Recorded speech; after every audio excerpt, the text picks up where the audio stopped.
Pagi itu, aku berencana untuk melunasi pembayaran sejumlah barang kepada mitra kami di Korea Selatan. Saat membuka aplikasi perbankan, aku ingin memeriksa saldo, tetapi ternyata terjadi galat saat masuk ke sistem. Merasakan ada yang tidak beres, aku bergegas menuju brankas yang berdiri di sudut kamar tidur kami. Pintunya sedikit terbuka, dan jantungku seakan berhenti berdetak. Map berisi dokumen properti dan kotak perhiasan masih ada di tempatnya, tetapi kartu debit hitam prioritas, tempat semua dana operasional perusahaanku senilai Rp40 miliar tersimpan, telah lenyap tanpa jejak. Siapa yang bisa masuk ke kamar tidur kami? Suamiku, Bima. Sudah berangkat kerja pagi-pagi sekali. Hanya tersisa satu orang.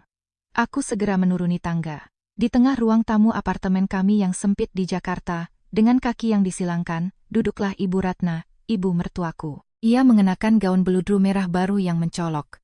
Di lehernya tergantung kalung mutiara imitasi sebesar telur puyuh. Ia bersenandung menyanyikan sebuah lagu keroncong lawas dan dengan asyiknya menyemprotkan parfum Chanel ke tubuhnya, parfum yang baru kubuka minggu lalu. Aku menarik napas dalam-dalam, berusaha menjaga suaraku setenang mungkin. Ma, apakah Mama masuk ke kamar Citra? Apa Mama melihat kartu bank warna hitam yang ada di dalam brankas? Ibu Ratna berhenti bersenandung, menatapku sekilas dengan pandangan meremehkan, lalu perlahan merapikan ujung gaunnya. Oh, kartu hitam tipis itu, Mama yang ambil. Mama ambil, Mama membuka brankas saya tanpa izin lagi. Aku mengerutkan kening. Amarah mulai membara di dalam dada. Ibu Ratna menepuk pahanya dan berdiri dengan kasar. Suaranya yang melengking menggema di seluruh ruangan. Jaga bicaramu. Apa maksudnya tanpa izin? Aku tertegun. Itu uang untuk bisnis, Ma. Tolong kembalikan kartunya sekarang juga. Aku maju selangkah dan dengan tegas mengulurkan tangan. Ibu mertuaku bukan hanya tidak merasa malu, ia justru tersenyum sinis sambil mengelus-elus tas KW yang dibelinya di pasar pagi Mangga 2. Wah, pintar sekali kamu menyembunyikan uang dari keluarga suami. Bimaku banting tulang siang malam demi gaji pas-pasan, sementara kamu, ternyata, mengelola uang miliaran. Kamu itu masih muda, bodoh, uang sebanyak itu akan merusakmu, biar tidak berdebu di brankas. Akan Mama depositokan. Sekalian Mama investasikan untuk kebaikan kalian juga. Mama hanya akan menyimpannya, tidak akan memakainya, kan?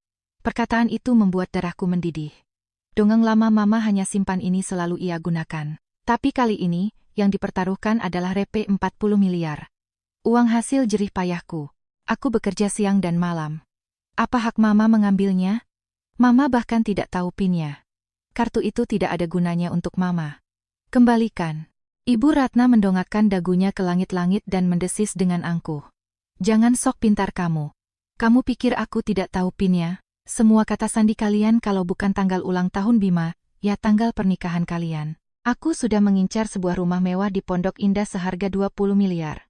Siang ini aku akan pergi membayar uang mukanya, agar anakku bisa hidup seperti orang kaya, tidak berdesakan di sangkar beton ini, dan kamu tidak bisa memerintahku. Setelah berkata begitu, ia berbalik dengan jijik, menyambar tasnya, dan berjalan menuju pintu. Berhenti, teriakku. Ibu Ratna berhenti, berbalik dan menatapku dengan tatapan membakar. Tidak akan kuberikan. Aku mau pergi melihat rumah. Kalau kamu memang berani, laporkan saja ibu mertuamu sendiri ke polisi. Dasar menantu tidak tahu berterima kasih, baru punya uang sedikit sudah berani memandang rendah keluarga suami. Kita lihat saja siapa yang akan dihujat orang-orang, aku atau kamu. Brak, pintu kayu itu terbanting, meninggalkanku yang berdiri mematung di tengah ruang tamu. Jika ini adalah Citra 3 tahun yang lalu, aku mungkin akan terduduk di lantai, menangis, dan panik menelepon Bima, mengadu dan memohon keadilan. Tapi tidak, Citra yang sekarang adalah pemimpin sebuah kerajaan bisnis. Air mata tidak menghasilkan uang, dan kelemahan tidak akan melindungi kekayaanku. Aku menarik napas dalam-dalam, dengan tenang kembali ke sofa, dan mengeluarkan ponsel. Aku tidak menelepon suamiku. Aku menekan nomor layanan prioritas bankku. Halo, selamat siang, dengan Ibu Citra Wulandari. Ada yang bisa saya bantu? Terdengar suara manis dari petugas bank. Segera blokir kartu yang nomornya berakhiran 888, suaraku sedingin es. Aku mengucapkan setiap kata dengan jelas. Saya akan datang ke cabang nanti untuk penggantian kartu. Baik, Ibu. Sistem telah mencatat permintaan Anda. Semua dana di rekening telah dibekukan. Apa ada lagi yang bisa saya bantu? Tidak, terima kasih. Aku menutup telepon, meletakkannya di meja kaca, dan memandang keluar jendela. Matahari Jakarta bersinar terik hari ini. Senyum dingin tersungging di bibirku. Ingin menggesek kartu untuk rumah seharga 20 miliar. Silakan, ibu mertuaku tersayang. Pergilah ke agen properti, pilih rumah yang paling mewah, angkat dagumu setinggi mungkin. Kita lihat saja apa yang akan kau gunakan untuk membayar siang ini, kepercayaan dirimu atau bualan kosongmu. Malam itu, aku tidur dengan sangat nyenyak, yang mengejutkan. Selama 3 tahun menikah, belum pernah sekalipun aku tidur dengan kepala seringan ini. Tidak perlu memikirkan apa yang harus dimasak untuk sarapan ibu mertua, pisang goreng atau bubur ayam. Tidak perlu memedulikan tatapan menilai dari ayah mertuaku, Bapak Hartono. Setiap kali aku melintasi ambang pintu, aku meringkuk di bawah selimut, mendengarkan dengkuran teratur Bima. Suamiku tetap sama, acuh tak acuh dan dangkal. Setelah pulang kerja dan melihat ibunya pergi dengan gembira membawa tas, ia mengira semua baik-baik saja di rumah, lalu berbaring dan tidur. Ia bahkan tidak menyadari bahwa badai berkekuatan 12 skala Richter akan segera menerpa keluarga ini. Keesokan paginya, aku bangun, merias wajah dengan sempurna, mengenakan setelan sutra krem yang mahal, dan duduk di belakang kemudi Mercedesku hadiah yang kuberikan untuk diriku sendiri tahun lalu, dengan berbohong kepada keluarga suami bahwa mobil itu adalah fasilitas dari perusahaan. Tepat pukul 00.30 saat aku sedang menyeruput americano panas dan meninjau laporan penjualan wilayah Jabodetabek, telepon di mejaku berdering. Nama ibu mertua muncul di layar. Sudut bibirku sedikit terangkat. Akhirnya, waktunya tiba. Aku sengaja menunggu hingga dering keempat sebelum perlahan menggeser layar untuk menjawab dan menyalakan pengeras suara. Sebelum aku sempat berkata apa-apa, aliran suara kacau menghantam gendang telingaku dari pengeras suara. Musik klasik yang khas di ruang tunggu VIP, bisik-bisik orang, dan di atas semua itu, suara melengking Ibu Ratna yang pecah. Citra, dasar kurang ajar. Apa yang sudah kamu lakukan pada kartu bank ini? Aku bersandar di kursi kulitku, mengetuk-ngetukkan jari dengan kuku yang terawat sempurna di atas meja kaca, dan menjawab dengan suara datar sedingin es, yang mampu membekukan air mendidih. Mama ada di mana? Kenapa berisik sekali? Kartu yang mana? Bukankah Mama bilang Mama hanya akan menyimpannya dengan aman? Jangan pura-pura bodoh, desis Ibu Ratna. Melalui telepon, aku bisa mendengar napasnya yang berat. Aku di agen properti di Pondok Indah. Aku sudah memilih rumah dengan 3 fasad, pemandangan ke taman. Harganya 20 miliar. Aku mau membayar uang muka 500 juta supaya semua orang di sini silau, tapi kamu, dasar licik, malah menjegalku. Kenapa mesin EDC-nya menunjukkan galat? Kenapa petugas bank bilang kartunya diblokir permanen? Cepat telepon bank dan buka blokirnya. Cepat. Semua orang di sini melihatiku. Aku tertawa. Tawa yang nyaring dan dingin menggema di seluruh kantorku yang luas. Jadi, Mama pergi membeli rumah seharga 20 miliar. Ma, kartu itu atas nama saya. Uang di dalamnya adalah hasil kerja keras saya. Mama mencurinya dari brankas saya dan dengan sombong pergi membeli rumah untuk anak Mama. Apa Mama pikirku HP di Indonesia itu lelucon? Saya sudah melaporkan kehilangan kartu dan meminta bank membekukan seluruh 40 miliar itu. Tepat setelah Mama melangkah keluar dari rumah kemarin. Hening selama 3 detik di ujung sana. Aku mengambil uangmu untuk membeli rumah bagi keluarga kalian, bukan untuk orang lain. Seluruh kantor ini menertawakanku. Kamu sadar tidak aku baru saja membuka sebotol sampanye seharga 25 juta rupiah untuk merayakannya dengan para agen? Buka blokir kartunya sekarang juga, atau aku akan membuat Bima mengusirmu ke jalanan. Mendengar itu, aku kehilangan semua keinginan untuk bermain-main. Kepuasan jahatku mencapai puncaknya ketika aku membayangkan wajahnya yang pucat pasi, tertutup lapisan bedak tebal, menjadi kelabu karena malu di depan puluhan mata manajer dan orang kaya di ruang VIP. Berikan teleponnya kepada agen yang melayani Anda, perintahku dengan nada seorang direktur utama yang berkuasa. Apa rencanamu? Mau mempermalukanku lagi? Berikan teleponnya. Teriakku, sepenuhnya menenggelamkan suaranya yang menyedihkan. Terdengar suara gemerisik, dan sebuah suara pria yang ragu-ragu berkata, Halo, selamat siang, saya Rian, manajer penjualan. Selamat siang, Pak Rian, kataku dengan jelas. Saya adalah pemilik kartu hitam yang baru saja coba digesek oleh wanita di depan Anda. Saya informasikan bahwa kartu tersebut dibekukan demi keamanan. Dana sebesar 40 miliar di dalamnya adalah dana operasional perusahaan saya, dan saya sama sekali tidak berniat membeli rumah Anda. Wanita itu adalah ibu mertua saya. Ia mengambil kartu itu tanpa izin dan tidak memiliki kemampuan finansial apapun untuk membayar uang muka sebesar 500 juta. Pak Rian seolah disiram air es dan mulai tergagap. Bagaimana mungkin? Tapi Ibu Ratna baru saja menandatangani surat perjanjian pemesanan dan meminta layanan VIP. Ia bahkan menyuruh kami membuka sampahnya koleksi seharga 25 juta rupiah untuk merayakannya dengan staf. Oh, Ibu Ratnaku tersayang. Keserakahan dan kesombongannya begitu tak terbatas sehingga ia terburu-buru memerankan peran sosialita kaya raya, tanpa sepeser pun uang di kantong, hanya demi dipuja-puja. Itu tanda tangannya, bukan tanda tangan saya. Secara hukum, tanggung jawab atas perjanjian itu dan botol seharga 25 juta itu ada padanya. Bertindaklah sesuai hukum. Jika ia tidak membayar denda pembatalan kontrak dan biaya layanan, Anda berhak memanggil keamanan atau polisi. Lakukan semuanya sesuai protokol. Tidak perlu memberinya kelonggaran, Citra. Terdengar jeritan melengking Ibu Ratna yang merebut telepon. Ia berteriak dalam kepanikan mutlak. Tidak ada lagi sanjungan dari para agen di sekelilingnya. Aku bisa mendengar dengan jelas bisikan dan tawa sinis. Ya ampun, gayanya seperti orang kaya, ternyata pakai kartu curian. Kosong melompong. Padahal aku sudah melayaninya dengan baik, menyajikan teh. Panggil keamanan, berikan denda pada nenek tua ini. Beraninya menipu agen kita. Suara-suara nyata dari pengeras suara ini lebih merdu bagiku daripada simfoni klasik manapun. Kau sudah membunuhku, Citra. Mereka sekarang menuntut denda pembatalan kontrak dan uang untuk sampanye. Dari mana aku bisa mendapatkan uang itu, Nak? Tolong transfer setidaknya 25 juta untuk sampanye itu. Aku mohon padamu. Suaranya berubah dari umpatan melengking menjadi rengekan gemetar yang menyedihkan.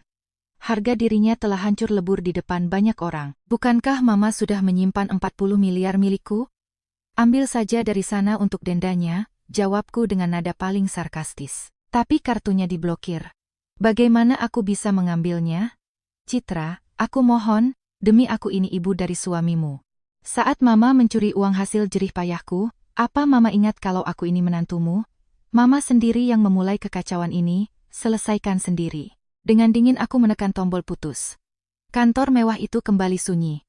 Aku meregangkan tubuh, menghirup aroma lembut minyak esensial serai. Rasa sesak yang menekan dadaku selama beberapa tahun terakhir sepertinya telah hilang separuh. Aku tahu pertunjukan konyol di agen properti ini hanyalah awal. Ibu Ratna tidak akan pernah membiarkannya begitu saja. Dan suamiku, pria yang sangat lembek itu, pasti sudah dalam perjalanan ke kantorku untuk menuntut keadilan bagi ibunya. Tapi aku sudah siap. Surat gugatan cerai terlipat rapi di laci mejaku, menunggu kedatangannya untuk menutup tirai drama ini. Tepat pukul 6 sore, aku mendorong pintu apartemen kami. Di dalam, keheningan yang menyesakan, sangat kontras dengan kekacauan yang kutinggalkan untuk ibu mertuaku pagi ini. Di sofa, duduklah suamiku, Bima, memegangi kepalanya dengan rambut acak-acakan.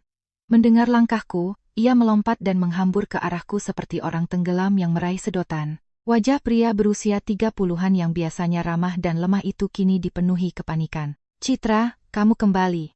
Apa yang telah kamu lakukan? Kenapa kamu membekukan kartunya?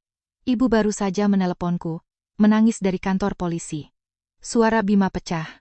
Aku dengan dingin menepis tangannya. Dengan tenang melepas sepatu hak tinggiku. Berjalan ke meja makan.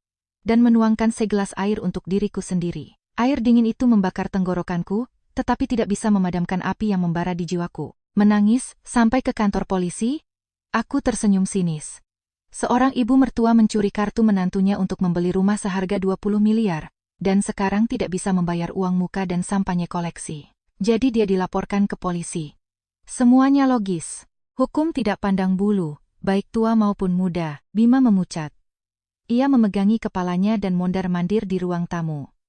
Aku tahu ibu salah, tapi, Citra, buka blokir kartunya, telepon bank, atau transfer 25 juta ke agen untuk sampahnya itu. Para agen menahannya, mengancam akan menuntutnya atas penipuan dan pelanggaran kontrak senilai 3 miliar. Dia sudah tua, apa yang dia mengerti tentang seluk-beluk hukum? Dia hanya disodori kertas, dia tanda tangan demi gengsi. Kamu benar-benar membuatnya terpojok. Mendengar pembelaan konyol dari mulut pria yang berbagi tempat tidur denganku, kesabaranku akhirnya habis. Gelas itu telah penuh. Aku membanting gelas ke meja kaca.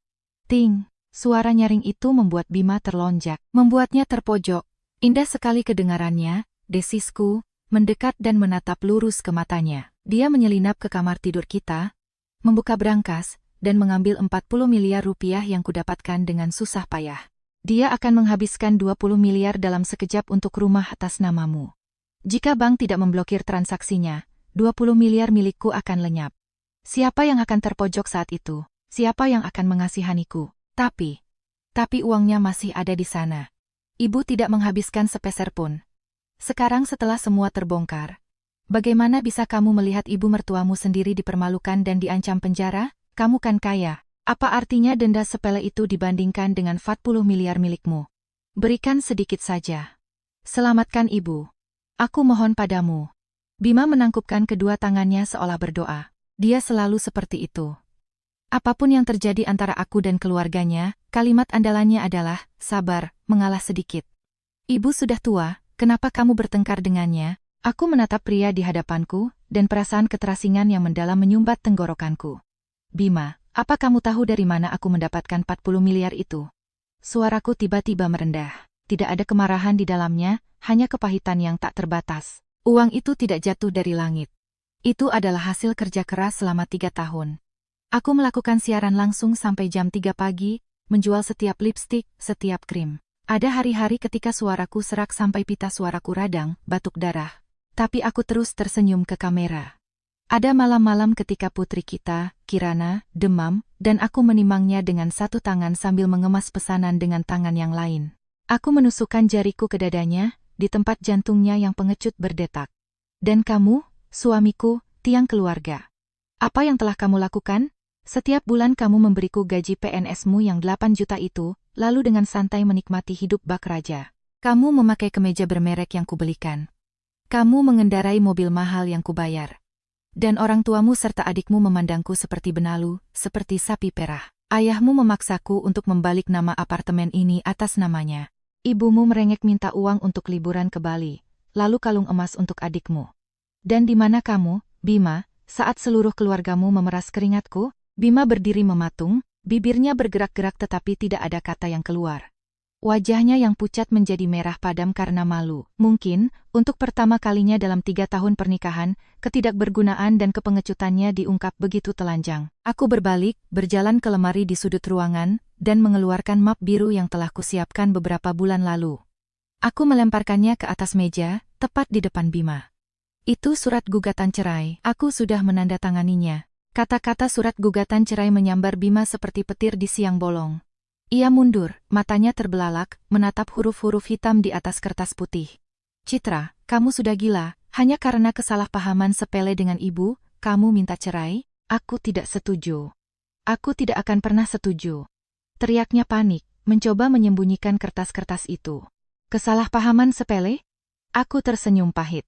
Keserakahan ibumu yang tak terbatas itu bukan kesalahpahaman.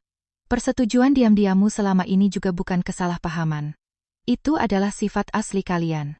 Aku mengeluarkan pulpen dari tasku dan dengan keras meletakkannya di atas surat gugatan.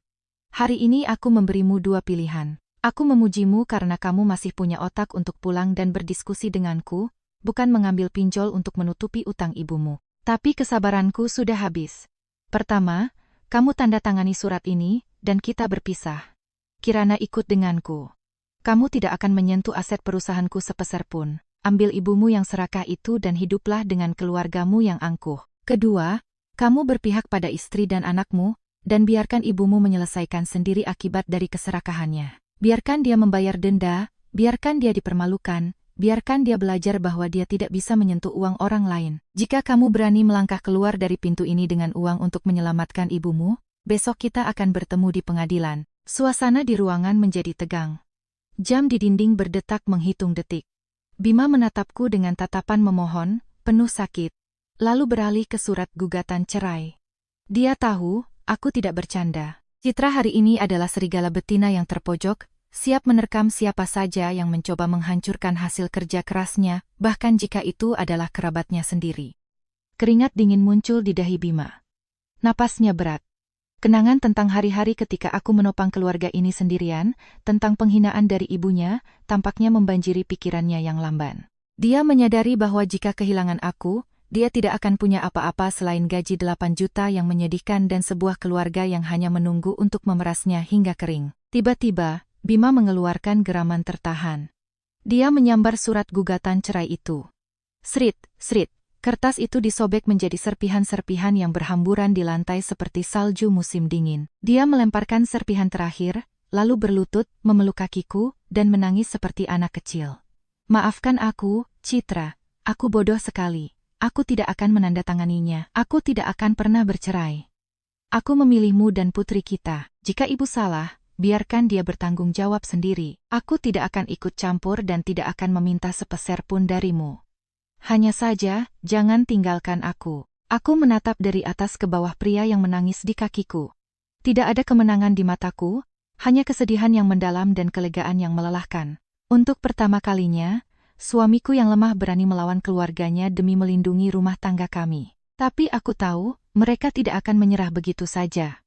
Fakta bahwa Ibu Ratna terkena denda dan Bima menolak membantunya pasti akan memicu kemarahan Bapak Hartono, ayah mertua yang despotik itu. Badai yang sebenarnya baru saja akan dimulai. Pukul 8 malam, Kirana kecil sudah tertidur lelap di ranjangnya. Bima duduk termenung di sofa, dengan cermat mengumpulkan sobekan surat gugatan cerai untuk dibuang. Tampak seolah-olah baru saja sembuh dari penyakit parah. Apartemen begitu sunyi hingga terdengar deru mobil dari jalan raya yang ramai di bawah. Tapi ketenangan itu tidak berlangsung lama. Bam bam bam. Gedoran keras di pintu mengguncang kayu tipis itu. Diikuti oleh suara pria yang kasar dan penuh amarah. Bima, Citra, cepat buka. Sudah berbuat ulah, beranilah kalian membuka pintu. Bima terlonjak, menjatuhkan sobekan kertas, dan bergegas membuka kunci. Begitu pintu sedikit terbuka, Bapak Hartono menyerbu masuk seperti badai. Di belakangnya, masuklah Dewi, adik iparku yang berusia 32 tahun, lajang, dengan ekspresi wajah yang selalu dingin, kritis, dan penuh perhitungan. Sebelum Bima sempat menyapa, ayahnya mengayunkan tangan. Plak, sebuah tamparan keras mendarat di pipi Bima. Ia terhuyung, memegangi bibirnya yang berdarah. Kacamatanya jatuh ke lantai dengan bunyi berdentang. Pak, kenapa Bapak menamparku? Gumam Bima panik, menatap ayahnya yang murka. Agar otakmu kembali waras. Dasar suami takut istri. Pengecut, raung Bapak Hartono. Wajahnya memerah, urat-urat di lehernya menonjol. Ibumu duduk menangis di kantor polisi. Agensi itu mengancamnya dengan tuntutan penipuan dan memaksanya menandatangani surat utang. Tekanan darahnya naik, sampai harus panggil ambulans. Dan kamu berani-beraninya duduk di rumah bersama istrimu? Aku sudah meneleponmu puluhan kali, tapi kamu tidak mengangkatnya. Kamu mau dia membusuk di sana. Dewi, dengan tangan di pinggang, menatapku dengan pandangan menghina dari ujung rambut hingga ujung kaki dan berkata dengan nada sinis, wah, lihat nyonya besar ini bersantai di sini. Ibunya yang sudah tua dipermalukan di luar sana, sementara menantunya bersantai dengan pakaian sutra, minum air. Citra, kamu benar-benar monster. Mungkin ibu salah, tapi dia yang melahirkan suamimu, dia nenek Kirana. Apa kamu tega melihatnya membayar denda jutaan dan membayar sampahnya itu? Gara-gara kamu, kartunya diblokir. Dasar kejam, kamu pikir karena punya uang, kamu bisa menginjak-injak kami? Aku dengan tenang meletakkan gelas di atas meja, menyilangkan tangan di dada, dan menatap wajah-wajah agresif ini tanpa gentar sedikit pun, bahkan tidak berpikir untuk membela diri. Dewi, nyanyianmu indah sekali, penuh dengan moralitas. Aku tersenyum sinis. Tatapanku setajam silet menancap pada adik iparku. Ibu bukan hanya salah, dia itu pencuri. Dia mencuri 40 miliar rupiah hasil jerih payahku. Kalau kamu memang anak yang berbakti, kalau kamu memang kasihan pada ibu, kenapa tidak kamu jual mobilmu atau cairkan tabunganmu yang 500 juta dari deposito bank untuk menyelamatkannya? Kenapa malah datang ke sini dengan mulut berbusa menuntut uang dari menantu yang kejam? Dewi terdiam. Wajahnya memerah. Dia memang selalu seperti itu. Selalu menceramahi tentang moral. Tapi begitu menyangkut dompetnya, dia mulai berkelit seperti belut yang dilumuri oli. Sejak bisnisku menanjak, dia memandangku dengan iri, menunggu kesempatan untuk menjatuhkanku. Melihat putrinya tidak bisa menjawab, Bapak Hartono menggebrak meja kaca dengan kepalan tangannya dan menatapku dengan buas. Diam, tutup mulutmu. Di rumah ini, menantu kurang ajar tidak diberi hak bicara. Bima, aku tanya sekali lagi. Apa kamu akan memaksa istrimu membuka blokir kartu dan memberikan uang untuk menyelamatkan ibumu? Jika kamu tidak segera pergi ke kantor polisi dengan uang itu, besok aku tidak akan menganggapmu anak lagi. Anggap saja kamu sudah tidak punya ayah. Bima gemetar. Menatapku dengan memohon. Lalu ke ayahnya. Bahunya bergetar. Di dalam hatinya, ia pasti sedang berjuang mati-matian antara bakti buta seorang anak dan penyesalan yang terlambat. Akhirnya ia menggigit bibirnya dan berkata pelan tapi tegas, Aku tidak punya uang. Uang itu hasil kerja keras Citra, bukan kami. Ibu mengambil kartu itu tanpa izin untuk membeli rumah. Dia yang berbuat, biarlah dia yang bertanggung jawab. Kami tidak bisa menanggung utang yang jatuh dari langit, Pak. Oh, jadi begitu. Bagus sekali. Bapak Hartono bertepuk tangan dengan sarkastis. Senyumnya yang bengis dan penuh amarah tampak kejam. Penyihir ini sudah mengguna-gunaimu. Baiklah, karena kalian begitu tidak berperasaan, aku juga tidak perlu basa-basi lagi. Ia menegakkan tubuh, memukul dadanya, dan menunjuk lurus ke wajahku, berkata begitu keras hingga tetangga bisa mendengar, Citra, buka matamu lebar-lebar dan dengarkan baik-baik. Apartemen ini, menurut surat-suratnya, adalah milikku, Bapak Hartono. Waktu kalian menikah, aku bilang aku akan mengurus balik nama demi keberuntungan, tapi sebenarnya itu adalah asuransi kalau menantuku ternyata sejahat hari ini. Kamu pikir, karena kamu menghasilkan uang, kamu bisa merendahkan keluarga kami dan mendorong ibu mertuamu ke liang lahat? Kalau begitu, Enya dari rumahku sekarang juga. Kata-kata Enya dari rumahku menggantung di udara seperti balok es. Bima panik dan berlutut. Memeluk kaki ayahnya. Pak, apa yang Bapak katakan? Apartemen ini dibeli Citra dengan uang hasil jerih payahnya saat kami baru memulai. Bapak hanya tercatat sebagai pemilik. Bagaimana bisa Bapak mengusir kami? Kemana kami akan pergi dengan Kirana di tengah malam? Di atas kertas, hitam di atas putih, namaku yang tertulis. Negara mengakuinya sebagai milikku. Bapak Hartono dengan kejam menepis tangan Bima. Karena kalian bekerja bersama, berarti ini adalah properti keluarga kita. Aku hanya punya anak perempuan yang merugikan keluarga, dan hanya kamu anak laki-lakiku. Tapi jika kamu tidak bisa memeras uang dari istrimu untuk menyelamatkan ibumu, enyahlah kalian bertiga, dan jangan harap bisa membawa satu barang berharga pun dari rumah ini. Menghancurkan hingga ke akar-akarnya, itulah yang mereka lakukan padaku.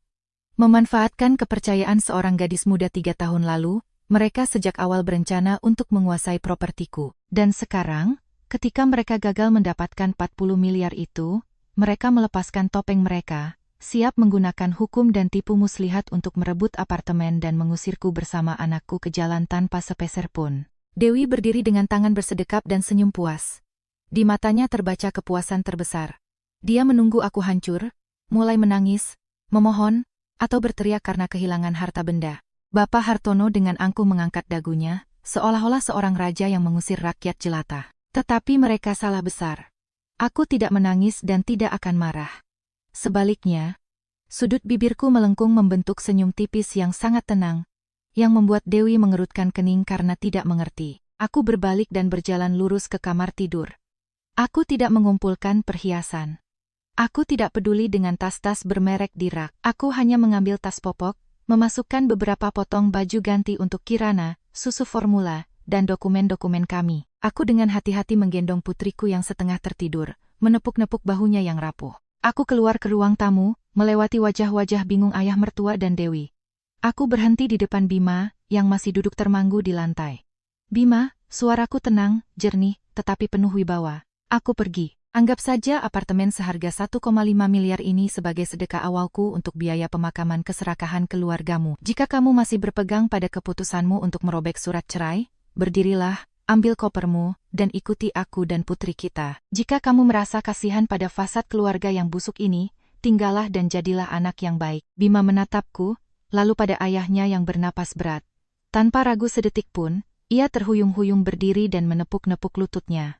Dia tidak mengambil apapun. Dalam diam, dia berjalan dan berdiri di belakangku, melindungi Kirana. Tanpa perdebatan lebih lanjut, tanpa setetes air mata pun. Aku dengan anak di gendonganku melangkah keluar pintu, menyerahkan wilayah itu kepada Bapak Hartono dan Dewi. Pintu tertutup, membiarkan mereka menikmati ilusi kemenangan. Mereka pikir mereka telah merampokku hingga tak bersisa, memojokkanku, dan bahwa malam ini aku dan anakku akan tidur di kolong jembatan. Mereka tidak menyadari bahwa malam ini, sebuah taksi akan membawa kami ke cakrawala baru, di mana kerajaan sejati Citra akan menampakkan dirinya dan melancarkan pukulan telak pada harga diri mereka. Kegelapan malam Jakarta menelan 3 siluet yang keluar dari lobi apartemen. Angin musim gugur terasa dingin menggigit. Sambil membungkus Kirana dengan selimut tipis, aku melambaikan tangan ke sebuah taksi yang lewat. Bima berjalan gontai di belakang, tampak menyedihkan dan kecil hati. Di pipinya masih membekas jejak merah tamparan ayahnya. Kemejanya kusut. Ia membukakan pintu, mempersilakan kami masuk terlebih dahulu, dan baru kemudian dengan ragu duduk di kursi penumpang depan. Mobil mulai melaju, meninggalkan gedung apartemen suram yang telah menjadi penjaraku selama 3 tahun. Di dalam mobil, keheningan terasa menyesakkan. Kirana, merasakan aroma asing, sempat gelisah, tetapi kemudian kembali menyandarkan kepalanya di dadaku dan tertidur. Bima sesekali melirik kami. Di matanya terbaca kebingungan dan rasa bersalah. Ia berdeham dan dengan ragu memecah kesunyian. Citra, di kartu gajiku masih ada sisa 60 juta. Aku tahu itu tidak seberapa. Tapi bagaimana kalau kita ke Bekasi atau Depok dulu? Cari losmen murah yang bersih supaya Kirana bisa tidur nyenyak. Besok aku akan izin kerja dan mencari studio kontrakan. Apapun yang terjadi, aku tidak akan membiarkan kalian menderita. Mendengarkan kata-kata yang menyakitkan namun penuh ketidakberdayaan dari suamiku yang berusia 30 tahun itu, aku tidak tahu harus menangis atau tertawa. Bahkan sekarang, setelah diusir oleh keluarganya sendiri ke jalan, pemikirannya terbatas pada losmen murah dan apartemen studio. Mentalitas pegawai rendahan telah terlalu lama membelenggunya. Aku tidak menjawab Bima. Aku hanya menatap ke kaca spion dan berkata dengan jelas kepada sopir, "Pak, kami tidak ke Bekasi. Tolong ke arah Sentul, langsung ke perumahan elit Gria Kencana." Sopir itu terkejut, melirik penampilan Bima yang lusuh melalui kaca spion, dan berdecak. "Neng, di sana kan isinya sultan semua, keamanannya ketat sekali. Tanpa stiker residen atau panggilan dari pemilik rumah, taksi tidak akan diizinkan masuk. Jalan saja sampai ke pos satpam pertama," jawabku tenang. Bima sontak menoleh dengan panik. "Citra, kamu kenapa? Rumah di sana harganya miliaran. Mau apa kita di sana tengah malam? Kartumu kan diblokir. Kalaupun kamu punya teman di sana, kita tidak bisa datang begitu saja selarut ini." Aku meletakkan jari telunjuk di bibirku. "SST. Jangan bangunkan Kirana." Bima terdiam, berbalik, dan dengan gugup menggenggam tangannya. Setengah jam kemudian, taksi berbelok ke jalan tol yang terang benderang. Di kedua sisi jalan, terbentang pepohonan yang dipangkas rapi. Semakin jauh kami melaju, suasana semakin hening. Asap dan kebisingan Jakarta tertinggal di belakang. Mobil berhenti di depan gerbang megah dari perumahan termahal di pinggiran ibu kota.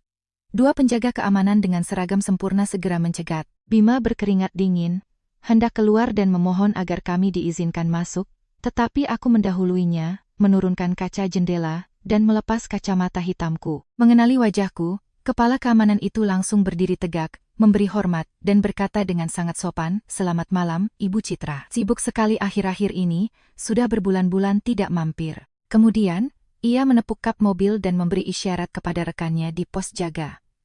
"Buka gerbang VIP, mobil untuk Nyonya." Palang elektronik terangkat.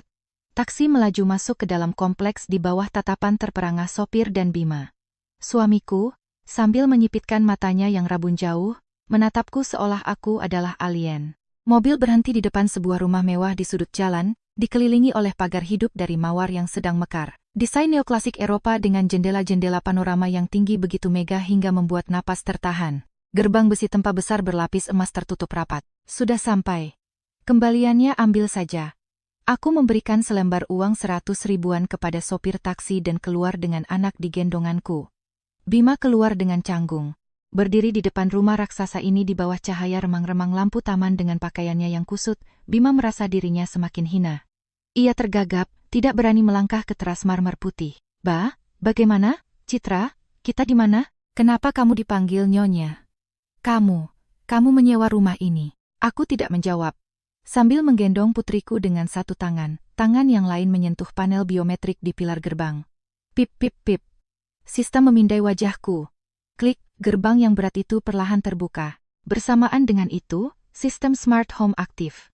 Seluruh lampu taman, lampu dinding, dan lampu kristal raksasa di ruang tamu menyala dengan cahaya keimasan yang menyilaukan. Dari pengeras suara tersembunyi, terdengar alunan musik simfoni yang lembut, menyambut kepulangan sang pemilik. Semuanya begitu sempurna, mewah, dan berkelas. Sesuatu yang bahkan tidak bisa Bima bayangkan dalam mimpinya. "Masuklah," aku berbalik dengan senyum tipis. Selamat datang di rumah kita yang sebenarnya. Bima, sambil menelan ludah, dengan hati-hati melepas sepatu bututnya dan melangkah berjinjit di atas lantai granit yang mengilap. Ruang tamu seluas ratusan meter persegi, sofa kulit Italia, perapian antik, dan karya seni mahal. Aroma cendana yang samar semakin menonjolkan status tempat ini. Aku membaringkan Kirana di ranjang empuk yang sudah disiapkan di sudut ruangan, menyelimutinya dengan lembut, dan berbalik menghadap suamiku. Ia masih berdiri mematung di tengah ruangan, tidak berani duduk di sofa krem, takut mengotorinya. 60 miliar, kataku santai, sambil menuangkan segelas anggur merah dari minibar. Rumah ini, luasnya 500 meter persegi, dibeli tahun lalu seharga 60 miliar rupiah, atas nama saya sepenuhnya. Bima terhuyung, menabrak meja kopi berlapis emas. Ia memegangi kepalanya. Suaranya bergetar hingga kata-katanya nyaris tidak bisa dipahami. 60 miliar, Citra, dari mana? Dari mana kamu punya uang sebanyak itu? Bukankah ibu mencuri kartumu yang berisi 40 miliar? Aku sedikit menggoyangkan gelas anggurku, menyesapnya, sambil menatap lurus ke arah suamiku yang masih syok. Kamu pikir 40 miliar itu adalah semua yang kumiliki? Itu hanya dana operasional perusahaan untuk membayar pemasok rumah ini, dan beberapa properti komersial di pusat Jakarta. Itulah asetku yang sebenarnya. Aku mendekat dan dengan keras meletakkan gelas di atas meja. Semua yang terpendam dalam diriku begitu lama, meledak menjadi kata-kata setajam silet. 3 tahun lalu, aku masuk ke keluargamu dengan tangan kosong, tapi dengan otak cemerlang dan kemauan sekeras baja. Aku bekerja siang dan malam, membangun jaringan distributor hingga ratusan. Ketika perusahaan meroket, aku punya uang yang sangat banyak. Tapi, apa aku berani memamerkannya di depan keluargamu? Tidak, karena aku bisa melihat dengan jelas keserakahan orang tua dan adikmu yang tak berdasar. Begitu mereka melihat aku punya uang untuk apartemen seharga 1,5 miliar, ayahmu dengan segala cara memaksaku untuk membalik nama apartemen itu atas namanya. Aku menutup mata dan melemparkan tulang itu padanya hanya agar aku bisa menjalankan bisnis dengan tenang. Air mata mengalir dari mataku, tapi ini bukan air mata kelemahan, melainkan kebanggaan seorang wanita yang harus sendirian menghadapi dunia. Sementara orang tuamu meremehkanku, menyebutku menantu tak berguna, dan adikmu menyiksaku dengan kritikan, aku mengelola perusahaan dengan pendapatan miliaran. Aku menyembunyikan ini, aku bersabar, karena aku mencintaimu. Aku ingin menjaga ilusi sebuah keluarga untuk Kirana. Dan lihat, apa hasilnya? Kepenggekutanmu membiarkan mereka menginjak-injak hasil kerja kerasku. Hari ini, ayahmu dengan bangga mengusirku ke jalan dengan tangan kosong, berpikir aku akan mati kelaparan. Dia tidak pernah menduga bahwa aku hanya meninggalkan sebuah sarang tikus yang bau untuk kembali ke kerajaanku sendiri. Mendengar pengakuan ini, benteng pertahanan terakhir di jiwa Bima runtuh. Ia memandangi istana mewah ini, lalu ke istrinya yang mungil, yang ia pikir sudah ia kenal baik, tetapi ternyata begitu hebat dan tegar. Bima jatuh ke lantai batu yang dingin. Ia berlutut bukan karena takut, tetapi karena penyesalan terdalam yang menggerogoti nuraninya. 2 aliran air mata mengalir di pipinya yang masih bengkak. Ia menelungkupkan wajahnya ke telapak tangannya yang kasar dan meraung seperti anak kecil. Betapa tidak bergunanya aku ini.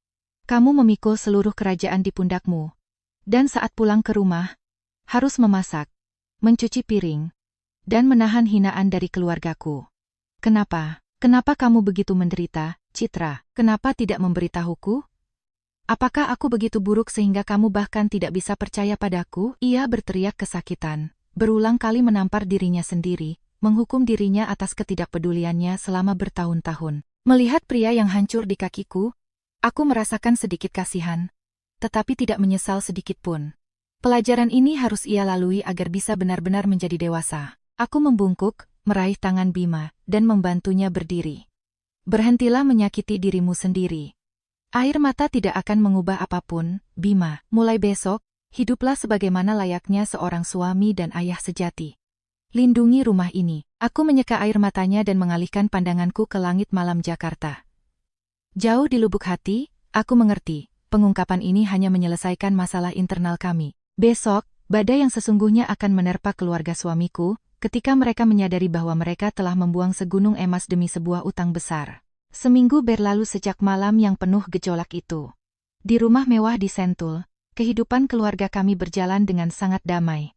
Bima seolah menjadi orang yang berbeda. Atas kemauannya sendiri, ia mengundurkan diri dari pekerjaannya sebagai PNS dengan gaji 8 juta yang menyedihkan, menyingsingkan lengan baju, menyiapkan makanan untuk Kirana, membersihkan rumah, dan mulai mempelajari sistem manajemen gudang untuk membantuku dalam bisnis. Penyesalan yang terlambat dan keterkejutan atas kekayaan istrinya yang sebenarnya akhirnya membangkitkan jiwa lelakinya. Kami menikmati ketenangan dan sama sekali tidak menyebut-nyebut Bapak Hartono, Ibu Ratna, atau Dewi. Tampaknya semuanya berakhir dengan baik. Tetapi dalam hidup, karma datang dengan cepat, terutama bagi mereka yang menabur angin, mereka pasti akan menuai badai. Petir menyambar di atas apartemen seharga 1,5 miliar itu tepat 3 hari setelah kami pergi. Dari gosip mantan tetangga, aku berhasil menyusun akhir yang menyedihkan dari ibu mertuaku. Ternyata, pagi itu di agen properti, setelah aku memblokir kartu, Ibu Ratna terpojok. Para agen dan manajemen tidak mau memberi kelonggaran pada wanita berusia 60 tahun itu, mereka mengurungnya di ruang VIP dan mengancam akan memanggil polisi untuk memborgolnya atas tuduhan penipuan, pemalsuan jaminan finansial, dan pelanggaran kontrak. Kesombongan yang liar bercampur dengan rasa takut masuk penjara membuatnya kehilangan akal sehat. Dalam kepanikan dan tangis, ia menyerah pada bujukan seorang debt collector yang bersekongkol dengan pinjaman online, pinjol, ilegal di dekat kantor itu, dan tanpa membaca, ia menandatangani perjanjian pinjaman yang mencekik dari sebuah lembaga keuangan mikro, yang biasa disebut rentenir. Dia meminjam 4 juta rupiah untuk melunasi denda, sampanye, dan membungkam para agen. Dia yakin bahwa setelah pulang, dia bisa memaksa Bapak Hartono menjual apartemen atau dengan otoritas keibuannya, memeras uang dari kami. Tapi dia tidak menyangka kami akan lenyap pada malam yang sama. Dan yang lebih parah, dia tidak mengerti kekejaman pinjaman bayangan. Bunganya tidak dihitung per bulan, tetapi per jam dan hari. Hanya dalam 3 hari, orang-orang berbadan tegap dan bertato datang untuk menagih utang. Mereka membawa kaleng-kaleng cat merah yang dicampur dengan kotoran dan dengan murah hati menyiramkannya ke pintu kayu dan dinding koridor apartemen yang begitu dibanggakan oleh Bapak Hartono. Makian, suara gedoran, dan ancaman terdengar di seluruh lantai, membuat tetangga mengunci diri dan tidak berani keluar. Saat itulah, dari hinaan para penagih utang, Bapak Hartono mengetahui kebenaran yang mengerikan. Ternyata istrinya tidak hanya terkena denda, tetapi juga membawa pulang utang astronomis dari dunia kriminal. Dengan bunga yang mencekik, 4 juta dalam beberapa hari berubah menjadi hampir 500 juta. Kejutan besar ini menghantam pria patriarkal dan despotik dengan riwayat hipertensi kronis itu. Serangan amarahnya begitu kuat hingga wajah Bapak Hartono memucat. Ia mundur, memegangi dadanya, jatuh ke lantai, dan busa keluar dari mulutnya. Serangan jantung masif, ambulans membawanya langsung ke ICU.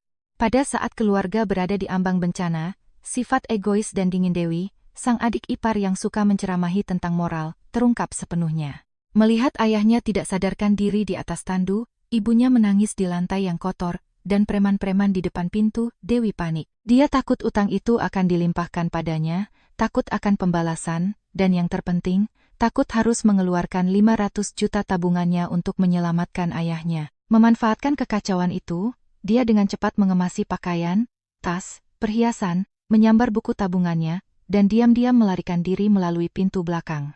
Dia memblokir nomor telepon orang tua dan kakaknya, dengan kejam memutuskan ikatan darah demi menyelamatkan uang haramnya. Ibu Ratna berada dalam jalan buntu, terperosok dalam rawa yang diciptakan oleh keserakahannya sendiri. Jalan masuk ke satu-satunya apartemen diputus oleh para penagih utang. Suaminya sekarat di ICU. Rumah sakit mengeluarkan tagihan uang muka sebesar 150 juta rupiah untuk operasi pemasangan ring, dan putri kandungnya, kebanggaan keluarga, menghilang tanpa jejak. Ibu mertuaku mengumpulkan sisa-sisa uangnya, dan berlari meminjam ke semua kerabat dan teman-teman senamnya. Tapi semua pintu tertutup begitu mereka tahu tentang utang kepada preman. Dia menelepon Bima ratusan kali, tetapi nomornya tidak aktif. Aku telah memaksanya mengganti kartu SIM. Dalam keadaan putus asa, Ibu Ratna menelan harga dirinya dan datang ke satu-satunya tempat di mana dia bisa diselamatkan. Kantor perusahaan kosmetikku di kawasan SKBD.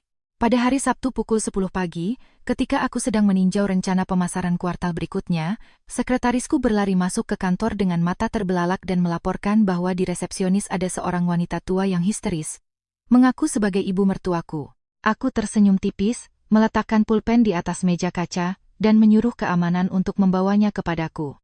Pintu kayu ek yang berat dari ruang direktur utama terbuka. Ibu Ratna, terhuyung-huyung, masuk. Penampilannya begitu menyedihkan dan lusuh sehingga aku nyaris tidak mengenalinya. Tidak ada lagi beludru merah marun, tidak ada mutiara, hanya seorang wanita tua yang kelelahan dengan pakaian kumal berbau apek, rambut acak-acakan, dan wajah kelabu yang kuyu. Begitu melihatku duduk di kursi kulit di belakang meja mahoni yang besar, Ibu Ratna jatuh berlutut di atas karpet berbulu tebal. Menutup wajahnya dengan tangan, ia meraung seperti binatang yang terpojok. "Citra, nak, maafkan Mama. Mama sudah buta. Selamatkan keluarga kita. Bapak di ICU menunggu operasi. Preman-preman mengancam akan membunuhku. Dewi kabur dengan uang. Di mana Bima? Izinkan aku bertemu Bima. Aku mohon padamu, demi Tuhan, berikan uang untuk menyelamatkan kami." Raungan pilunya menggema di seluruh kantor yang luas. Aku duduk tak bergerak, menatap dengan dingin pada wanita yang dulu dengan sombong berjanji akan mengusirku ke jalan dengan tangan kosong. Di dalam diriku, muncul kepuasan yang bercampur dengan perenungan mendalam tentang sifat manusia. Uang, memang, adalah cermin ajaib yang memantulkan sudut-sudut tergelap jiwa. Aku perlahan berdiri, mengitari meja, dan mendekatinya. Suara hak sepatuku di lantai terdengar berat dan tanpa ampun. Aku menatap matanya yang memerah dan penuh keputusasaan. "Berdirilah, Ma. Air mata Mama hanya mengotori karpet di kantor saya. Mama ingin saya menyelamatkan Mama, saya punya cukup uang untuk itu. Tapi uang saya adalah keringat dan darah saya, bukan kerang yang bisa ditebar untuk menutupi akibat dari keserakahan orang lain." Aku menyipitkan mata, mengucapkan setiap kata dengan tajam. "Saya akan menyelamatkannya. Tapi ingat, di dunia ini tidak ada makan siang gratis. Asalkan..." Mata Ibu Ratna melebar. Ia meraih sedotan itu seperti orang tenggelam. "Asalkan apa, nak? Aku akan melakukan apa saja yang kau katakan." Sudut bibirku melengkung membentuk senyum dingin yang penuh perhitungan. "Duduklah dengan tenang. Pengacaraku akan segera masuk." Pintu terbuka, dan masuklah Pak Surya, SH, Kepala Departemen Hukum perusahaanku, seorang pria berusia 40-an dengan penampilan dingin dan profesional. Di tangannya ada sebuah map yang rapi. Sambil mengangguk padaku, ia meletakkan dokumen-dokumen itu di atas meja kopi di depan Ibu Ratna. Ibu mertuaku meringkuk dan dengan panik mengalihkan pandangannya dari pengacara ke arahku. "Beri dia air hangat," kataku pada sekretaris, lalu berbalik ke ibu mertuaku. "Minumlah air, tenangkan diri Anda, lalu kita akan bicara dengan sangat jelas, sebagai orang dewasa." Dia meminum air dengan tegukan rakus, menumpahkan sebagian ke blusnya, dan menatapku dengan memohon. "Citra, biarkan aku bicara dengan Bima," kata dokter. "Jika sampai sore ini uang muka 150 juta untuk operasi tidak dilunasi, dia tidak akan selamat." Bima ada di rumah, mengasuh Kirana. Dia tahu segalanya dan telah sepenuhnya mendelegasikan keputusan masalah ini kepadaku. Tidak ada gunanya mencarinya. Air mata Mama tidak mempan lagi padanya. Bahu Ibu Ratna terkulai. Harapan terakhir pada putranya yang lembek telah runtuh. "Mari kita langsung ke pokok permasalahan." Aku mengangguk ke arah map. "Pak Surya, bacakan syarat-syaratnya." Pengacara itu berdeham dan membuka halaman pertama. Suaranya terdengar kering dan tajam. "Ibu Ratna Wijayanti, atas permintaan klien saya, Ibu Citra Wulandari, kami telah menyiapkan sebuah perjanjian. Jika Anda menandatanganinya, Ibu Citra akan melakukan hal berikut. Pertama, segera mentransfer 150 juta rupiah ke rekening pusat jantung untuk biaya operasi. Uang akan langsung ditransfer ke rumah sakit, bukan ke tangan Anda." Ibu Ratna mengangguk-angguk. Ya, saya setuju. Yang penting selamatkan Mas Hartono." "Kedua, lanjut Pak Surya, mengenai utang Anda kepada para kreditor sebesar hampir 500 juta rupiah, Ibu Citra akan mengerahkan tim keamanan perusahaan untuk bernegosiasi dengan para penagih utang. Beliau akan melunasi utang pokok dan memaksa mereka untuk menghapus bunga yang tidak sah." Mendengar pembebasan dari para preman, ibu mertuaku menangkupkan kedua tangannya seolah berdoa. "Citra, terima kasih, nak. Kamu sungguh malaikat. Aku tahu kamu tidak akan meninggalkan kami dalam kesulitan." "Tunggu," potongku dingin pada aliran sanjungan palsu itu. "Sudah kubilang, tidak ada makan siang gratis. Saya membayar untuk membersihkan sampah Anda, tapi sebagai gantinya, Anda akan membayar harga yang setimpal." "Pak Surya, syarat-syaratnya." Pengacara itu membalik halaman. "Sebagai imbalan atas bantuan keuangan ini, Anda, Ibu Ratna, dan selanjutnya Bapak Hartono, berkewajiban untuk memenuhi 3 syarat. Pertama, Anda segera mengalihkan kepemilikan apartemen senilai 1,5 miliar kembali menjadi milik Ibu Citra. Apartemen itu dibeli dengan dananya. Keadilan harus ditegakkan." Ibu Ratna terdiam. Apartemen itu adalah kebanggaannya di depan semua tetangga. Menyerahkannya seperti memotong sepotong daging dari tubuhnya. "Lanjutkan," kataku, tak memberinya kesempatan bicara. Kedua, Anda secara sukarela menandatangani surat pelepasan hak atas segala klaim warisan, tunjangan, dan aset dari Citra dan Bima. Ketiga, Anda berjanji untuk tidak pernah mencampuri kehidupan keluarga Citra, tidak menggunakan status sebagai mertua atau nenek untuk memeras uang atau memberikan tekanan. Jika melanggar salah satu poin ini, pengacara kami akan mengajukan gugatan penipuan, dan Ibu Citra akan menagih kembali semua jumlah yang dibayarkan hari ini. Keheningan menyelimuti kantor, hanya terganggu oleh napas tersengal-sengal wanita berusia 10 tahun itu. Ibu Ratna menatap teks cetak tanpa jiwa yang menusuk kesombongannya seperti jarum. Dia mengangkat matanya ke arahku, mencoba memeras tetes terakhir simpati. Citra, kamu memojokkanku sampai seperti ini. Baiklah, aku akan berikan apartemen itu milikmu. Tapi melepaskan hak, larangan ikut campur dalam kehidupan anak dan cucu. Kamu sama saja mengusirku dari keluarga. Kamu kan sangat kaya, membeli rumah seharga 60 miliar. Apa artinya 1,5 miliar yang menyedihkan itu bagimu? Aku berdiri dengan tiba-tiba. Suara derit kursi di lantai memecah keheningan. Dengarkan baik-baik, suaraku sedingin es. Bagi saya, itu uang kecil. Tapi bagi Anda, itu adalah harga dari keserakahan Anda. Saat Anda mencuri kartu saya yang berisi 40 miliar, apa Anda memikirkan keluarga? Saat Bapak Hartono mengusir kami ke jalanan di tengah dingin tanpa sepeser pun, apa dia memikirkan darah dagingnya? Saat Dewi kabur dengan 500 juta, meninggalkan ayahnya yang sekarat, apa dia memikirkan keluarga? Keluarga Anda hanya menggunakan ikatan kekerabatan untuk memeras uang. Tanda tangani, dan suami Anda akan hidup. Para preman akan pergi, dan Anda bisa menyewa kamar di suatu tempat di pinggiran Jakarta. Jika tidak, pintu keluar ada di sana. Selesaikan sendiri. Ibu Ratna benar-benar hancur. Kebanggaan palsunya telah terkoyak. Dengan tangan gemetar, ia mengambil pulpen bertatahkan permata yang disodorkan oleh pengacara. Air mata menetes di atas kertas, memburamkan tinta. Tangannya yang kurus dengan susah payah membubuhkan tanda tangan di bagian bawah halaman. Setiap huruf dipenuhi dengan penyesalan terbesar. Aku menatap perjanjian yang telah ditandatangani, merasakan beban berat terangkat dari jiwaku. Pak Surya, transfer uangnya ke rumah sakit dan hubungi para kreditor, perintahku pelan. Ibu mertuaku, dengan tubuh bungkuk, perlahan berjalan menuju pintu keluar.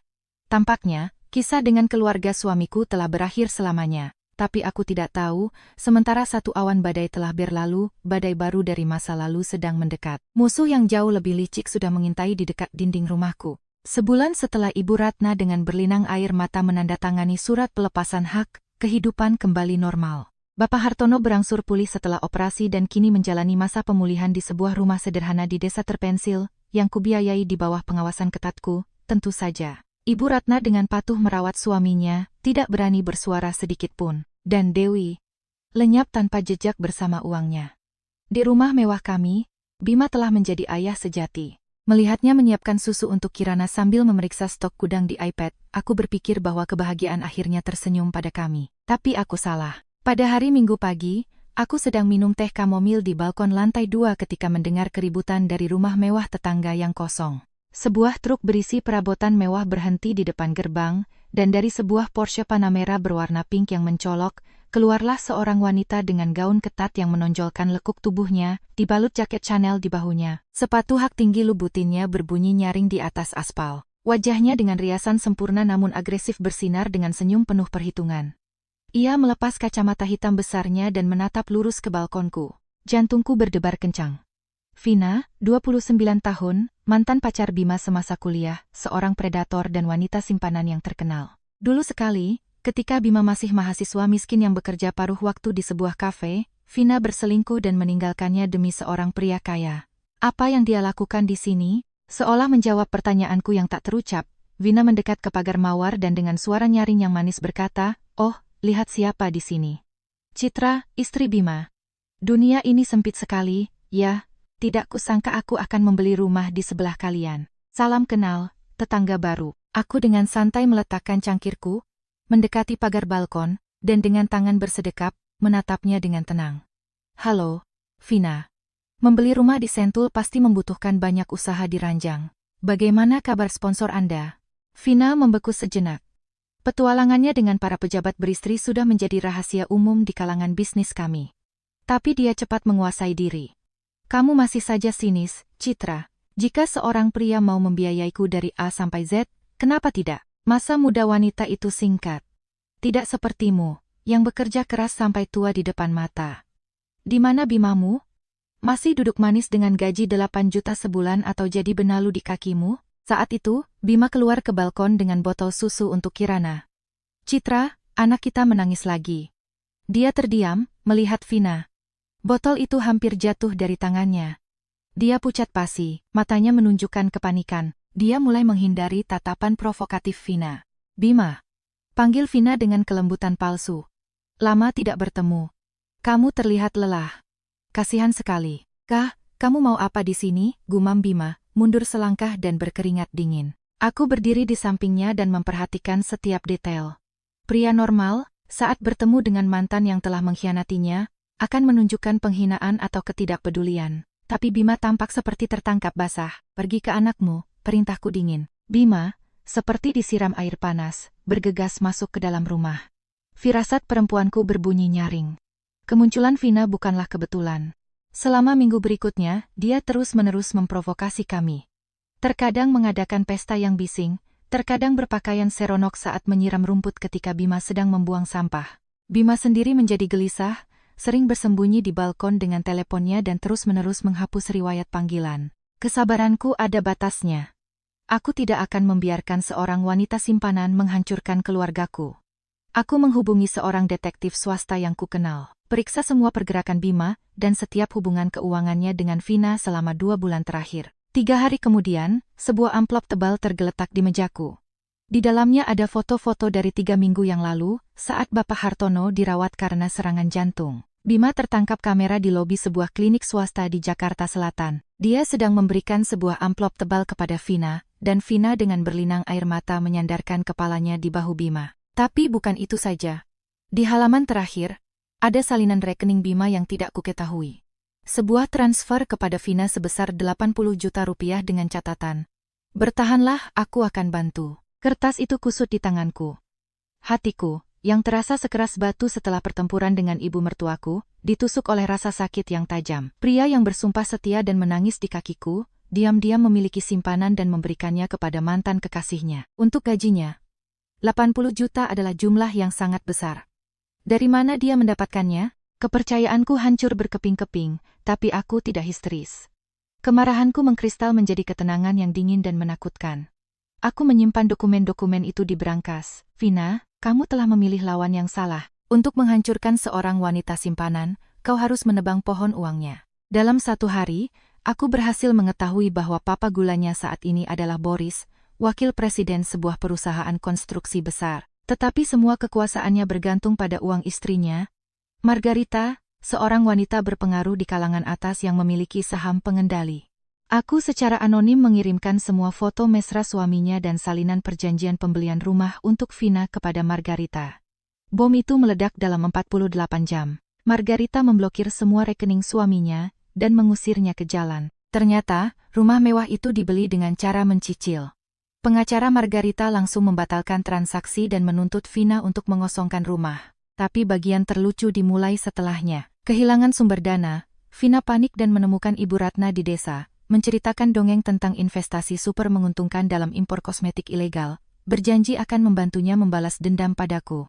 Dan ibu mertuaku yang serakah, tanpa sepengetahuan suaminya yang sakit, menggadaikan satu-satunya tanah warisan keluarga seharga 800 juta rupiah dan memberikannya kepada Vina.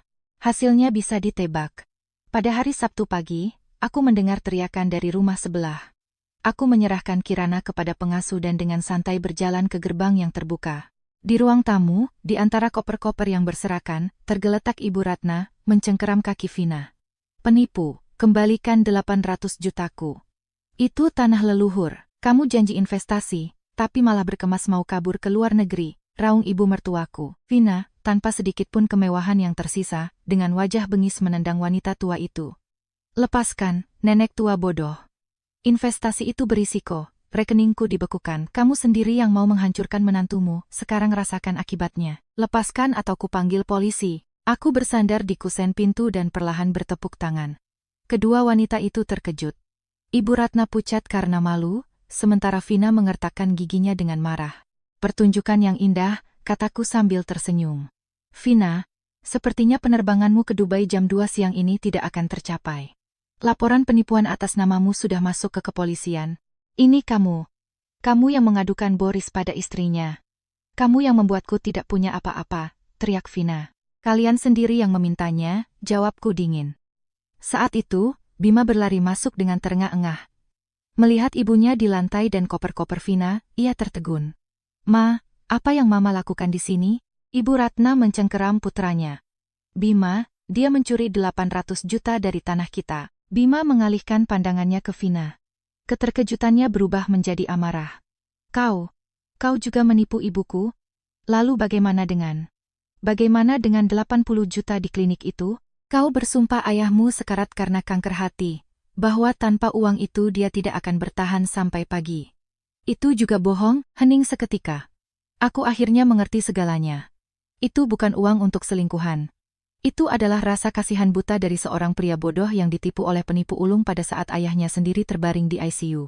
Vina tertawa histeris. Kau sama bodohnya dengan ibumu. Ayahku meninggal 8 tahun yang lalu. Hanya suami takut istri sepertimu yang bisa percaya. Kalau bukan karena istrimu yang kaya raya, kau bahkan tidak akan bisa masuk ke sini. Plek, Bima melayangkan tamparan keras ke pipinya. Untuk pertama kalinya, pria lembek ini memukul seorang wanita. Diam, raungnya. Aku memang idiot karena percaya pada kemanusiaanmu.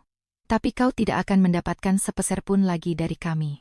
Citra, panggil polisi, bersiaplah masuk penjara. Sirene polisi memecah keheningan perumahan elite itu. Kebohongan dan keserakahan akhirnya terungkap. Ketika borgol terpasang di pergelangan tangan Vina, dia terus melontarkan kutukan, tetapi tidak ada yang memperhatikannya lagi. Ibu mertuaku benar-benar hancur. Dia telah kehilangan aset terakhir keluarganya. Bima dalam diam membawa ibunya keluar, memasukkannya ke dalam taksi, dan mengirimnya kembali ke desa. Malam itu, ketika Kirana sudah tidur, aku duduk di balkon dengan segelas anggur. Angin dari sungai membawa kesejukan. Bima memelukku dari belakang, meletakkan dagunya di bahuku. Citra, suaranya bergetar. 3 minggu lalu, ketika ayah di ICU dan Dewi kabur, aku putus asa.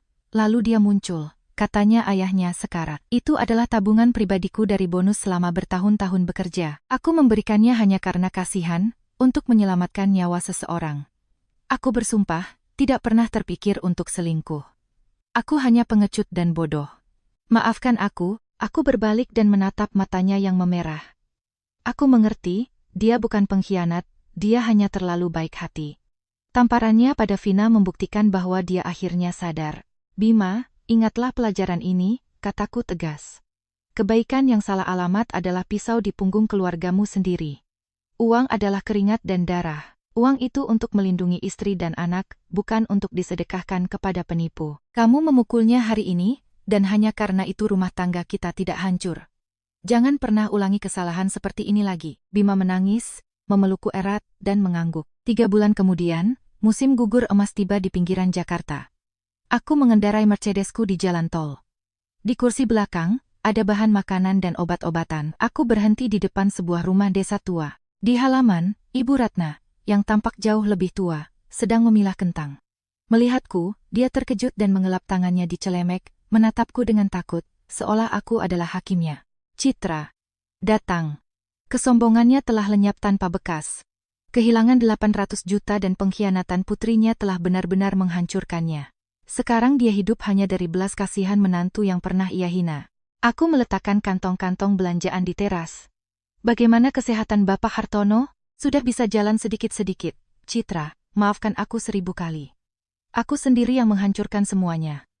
Hanya kamu yang tidak meninggalkan kami. Aku mengeluarkan sebuah amplop dan meletakkannya di atas meja. Di sini ada 4 juta rupiah. Ini untuk sebulan. Akan kukirim secara rutin. Hiduplah dengan tenang dan jangan ikut campur urusan orang lain.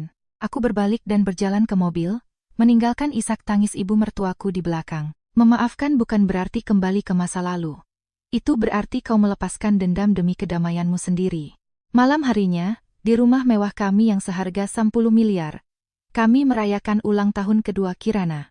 Tidak ada keramaian yang bising, hanya tawa seorang anak dan tatapan lembut dari suamiku yang telah dewasa. Bima memeluk pinggangku dan mencium keningku. Terima kasih telah mempertahankan keluarga kita. Aku tersenyum, menatap lilin yang menyala.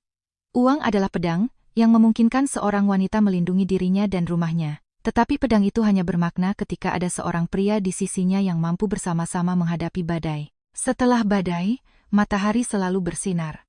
Keluarga kami akhirnya menemukan kedamaian yang sejati.